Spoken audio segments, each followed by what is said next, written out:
جی السلام علیکم ورحمۃ اللہ وبرکاتہ۔ اللہم صلی علی محمد وعلی آل محمد وبارک وسلم وصلی علیہ۔ امید کرتا ہوں کہ آپ سب خیر و عافیت سے ہوں گے۔ اللہ رب العزت ہم سب کو ایمان کی سلامتی کے ساتھ اس دنیا میں جینا اور ایمان کی سلامتی کے ساتھ ہی اس دنیا میں رخصت ہونا نصیب فرمائے۔ جیسا کہ آپ سب جانتے ہیں کہ شب قدر کہ ایام جو ہیں وہ شروع ہو چکے ہیں، وہ ایام وہ راتیں شروع ہو چکی ہیں جن میں اللہ کے رسول صلی اللہ علیہ وآلہ وسلم نے ہمیں شب قدر کو ڈھونڈنے کا حکم نصیب فرمایا، اور حضور صلی اللہ علیہ وآلہ وسلم نے فرمایا کہ شب قدر کو رمضان کی آخری طاق راتوں میں تلاش کیا کرو، آخری عشرے کی طاق راتوں میں تلاش کیا کرو، جو بلا شبہ 21ویں 23ویں 25ویں 27ویں اور 29ویں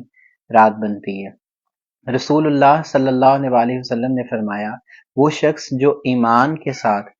استقامت کے ساتھ اس رات میں قیام کرے گا ثواب کی نیت سے، اللہ رب العزت اس کے اس عمل کے صدقے سے اس کے پچھلے تمام صغیرہ کبیرہ گناہوں کو معاف فرما دیں گے۔ جیسا کہ آپ سب جانتے ہیں رمضان الکریم کی بہت ساری فضیلتیں ہیں۔ اس مہینے میں اللہ تعالیٰ جہنم کے دروازے بند کر دیتے ہیں، سرکش شیاطینوں کو قید کر دیتے ہیں، جنت کے تمام دروازے کھول دیتے ہیں، نفل کا ثواب فرض کے برابر کر دیتے ہیں، ایک فرض کا ثواب کئی گنا تک بڑھا دیتے ہیں۔ یہ تمام کے تمام فضائل جو رمضان کو نصیب ہوئے وہ ایک ہی وجہ سے نصیب ہوئے، وہ کیا تھا؟ اس میں وہ کتاب نازل ہوئی جو رسول اللہ صلی اللہ علیہ وسلم کا سب سے بڑا معجزہ ہے، اور آپ صلی اللہ علیہ وسلم آخری نبی ہیں، اور آپ پر نازل ہونے والی یہ اللہ کی آخری کتاب ہے، یہ اللہ کا کلام ہے۔ تو رمضان المبارک کو جتنے بھی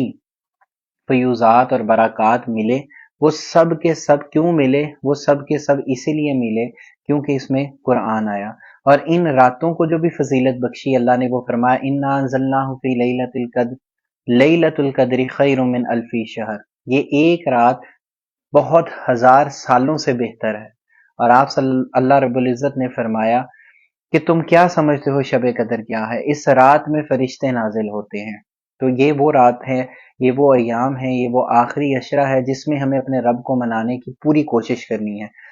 بلا شبہ آپ علیہ الصلوۃ والسلام نے فرمایا وہ شخص بد نصیب ہے، اس کی ناک خاک آلود ہو جو رمضان جیسا مہینہ پائے اور اپنی اللہ سے اپنی بخشش نہ لے سکے۔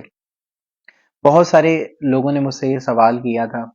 کہ ہمیں شب قدر میں ایکسٹرا آرڈینری کیا کرنا چاہیے؟ تو ایکسٹرا آرڈینری تو بہت سارے اعمال ہو سکتے ہیں، میں چند اعمال ہی کا ذکر کروں گا اور اسی پہ اکتفا کروں گا۔ آپ سب سے پہلے تو یہ کریں کہ جو مرد ہیں اسپیشلی میلز ہیں ان کو چاہیے کہ وہ عشاء کی نماز با جماعت ادا کریں، اور پھر صبح فجر کی نماز بھی با جماعت ادا کریں گے۔ صحیح مسلم کی حدیث ہے، سیدنا عثمان بن عفان رضی اللہ تعالیٰ عنہ روایت کرتے ہیں کہ آپ صلی اللہ علیہ وسلم نے فرمایا وہ شخص جو عشاء کی نماز با جماعت ادا کرتا ہے اور صبح فجر کی نماز بھی با جماعت ادا کرتا ہے اس کو ساری رات کے قیام کا ثواب ملے گا۔ تو یہ تو ہر رات کی فضیلت ہے، تو رمضان میں obviously it will be multiply with x، تو آپ کامن بات ہے یہ آپ ضرور کریں۔ اور اس کے بعد خواتین ہو سکتی ہیں ہماری بہنیں بیٹیاں، وہ سوچیں گی کہ ہم کیا کریں، اس کے لیے بھی آپ مردوں کو زحمت دیں۔ سیدنا معاذ بن جبل رضی اللہ تعالیٰ عنہ حضور علیہ الصلوۃ والسلام کے پیچھے نماز ادا کرتے تھے، اپنی فرض نماز، اور اپنے قبیلے میں جا کے آپ نفل کی نیت کرتے تھے اور لوگوں کو فرض نماز کی جماعت کراتے تھے۔ تو آپ یہ ضرور کریں، آپ کو ضرور کرنا چاہیے کہ ہیڈ آف دا فیملیز یا میلز آف دا فیملیز گھر آ کے اپنی خواتین کے لیے الگ سے جماعت کروائیں تاکہ وہ بھی اس ثواب سے محروم نہ رہیں۔ دوسری بات جو کر سکتے ہیں وہ یہ کہ کلام پاک کی تلاوت کا کچھ حصہ ضرور کریں ترجمے کے ساتھ، کوئی نہ کوئی قرآن کی آخری صورت، آپ سورہ رحمان پڑھ لیں، آپ سورہ حامیم سجدہ پڑھ لیں، آخری 10 پاروں کی کوئی صورت آپ ضرور پڑھ لیں۔ اگر خواتین ہیں تو آئی ول ریکمینڈ اینڈ ریکویسٹ کہ آپ سورہ نور کی تلاوت ضرور کریں، سب لوگ ہی، اور اس کے علاوہ کوئی بھی آپ قرآن کا حصہ پڑھیں یا اسے ضرور سمجھیں۔ مختصر اور کیا کر سکتے ہیں، آپ حضور صلی اللہ علیہ وسلم پہ درود و سلام بھیجیں۔ آپ علیہ الصلوۃ والسلام نے فرمایا کہ مجھ پر ایک مرتبہ جو درود پڑھتا ہے صلی اللہ علیہ واحدہ صلی اللہ علیہ عشرہ، اللہ خود اس پہ 10 مرتبہ درود بھیجتا ہے۔ تو that can be the best thing that any امتی کین ڈو، کہ آپ کو ایک چھوٹا سا عمل کرنے سے اتنا ثواب ملے گا۔ اور آپ علیہ الصلوۃ والسلام نے فرمایا جو ایک مرتبہ درود پڑھتا ہے اس کے 10 گناہ معاف ہوتے ہیں، اس کو 10 نیکیاں ملتی ہیں، اس کے 10 درجات بلند ہوتے ہیں۔ مختصر یہ کریں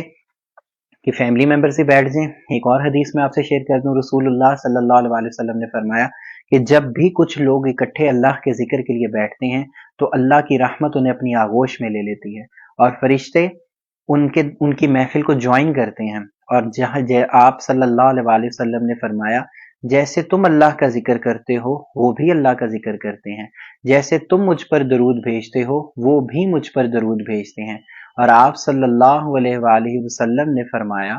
کہ جب تم محفل برخاست کر کے اٹھتے ہو تو ایک فرشتہ اعلان کرتا ہے فقد قوموا مغفر لکم، لوگو کھڑے ہو جاؤ، اللہ نے نہ صرف تمہیں معاف کر دیا، فقد بدلت سیئاتکم الحسنات، بلکہ تمہاری نیکیوں برائیوں کو نیکیوں سے تبدیل کر دیا۔ آپ یہ کریں، آپ اللہ کی بارگاہ میں حاضر ہوں، اللہ کے تمام بندوں کو آپ معاف کر دیں، ان کو معاف کریں اور اللہ سے معافی لے لیں، سب کو معاف کریں، اپنے دل کو اللہ کے لیے صاف کر لیں۔ آپ یہ کریں کہ اللہ کی بارگاہ میں استغفار کریں۔ آپ صلی اللہ علیہ وآلہ وسلم کی بے شمار حدیث ہیں جس میں آپ علیہ الصلوۃ والسلام نے فرمایا التائب من الذنب کمن لا ذنب له، گناہ سے توبہ کرنے والا ایسے ہی ہے جیسے اس نے کبھی گناہ ہی نہیں تھا کیا۔ تو آپ اللہ کی بارگاہ میں حاضر ہوں، ندامت کے ساتھ، عجز کے ساتھ، انکساری کے ساتھ، ایکنالجمنٹ کے ساتھ کہ میں نے بہت سارے گناہ کیے ہیں، اور اللہ کی بارگاہ میں جب آپ حاضر ہوں تو یاد رکھیں کہ آپ بخشش طلب کریں گے تو وہ معاف کرنے کے لیے بیٹھا ہے۔ یہ وہ چھوٹے چھوٹے عمل ہیں جو آپ کر سکتے ہیں، اور میں ہمیشہ یہ کہتا ہوں کہ زندگی ایسی بنائیں اس رمضان کی ہیلپ لیتے ہوئے کہ رمضان کے ختم ہونے کے بعد بھی آپ ان سارے چھوٹے چھوٹے ایٹریبیوٹس کو کنٹینیو کر سکیں۔ مت سوچیں کہ آپ نے تعداد میں کوئی بہت بڑا عمل کرنا، آپ صلاۃ و تسبیح بھی پڑھ سکتے ہیں، اور آپ ضرور پڑھیں۔ یہ وہ نماز ہے جس کے لیے آپ صلی اللہ علیہ وسلم نے اپنے چچا سے فرمایا تھا ہو سکے تو زندگی میں ایک دفعہ ضرور پڑھ لینا، ہو سکے تو مہینے میں پڑھنا، روز پڑھنا، ہفتے میں پڑھنا، نہ ہو سکے تو زندگی میں ایک دفعہ ضرور پڑھنا۔ اور آپ کوشش کریں کہ ایک اعمال کی لسٹ بنائیں کہ جو آپ کو لگتا ہے آپ جن میں کمزور ہیں، اور اگر آپ ایسا کر لیں گے تو it will always help you out کہ آپ ان اعمال کو ٹھیک کر لیں گے اور ان پہ آپ ورکنگ شروع کر دیں۔ جیسے روزوں کے بعد ہمارے اوپر جو چیز سب سے بڑی فرض رہے گی وہ نماز ہے۔ آپ نماز کی روٹین رکھیں، اللہ سے روز بات کرنے کی روٹین رکھیں، اس سے روز مغفرت طلب کریں، اس سے روز اپنی نجات طلب کریں، اور سب سے ضروری کام جو کریں وہ حضور علیہ الصلوۃ والسلام پہ ضرور درود بھیجیں۔ اور بلا شبہ ان طاق راتوں میں بینگ مسلمان ہم سب پہ فرض ہے کہ ہم اپنے فلسطین کے بہن بھائیوں اور بزرگوں کے لیے دعائیں کریں، اللہ تعالیٰ ان کی اس تکلیف کو کم فرمائے، ان کے جو عزیز و اقارب اس دنیا سے جا چکے ہیں ان کے درجات بلند کرے، اور جو پیچھے رہ گئے زخمی ہیں بھوکے ہیں اللہ ان کے غم کو آسان کرے، اللہ ان کی مشکلات کو آسان کرے، اللہ ان کے دونوں جہانوں کی زندگیوں کو آسان کرے۔ اللہم صلی علی محمد وعلی آل محمد وبارک وسلم وصلی علیہ۔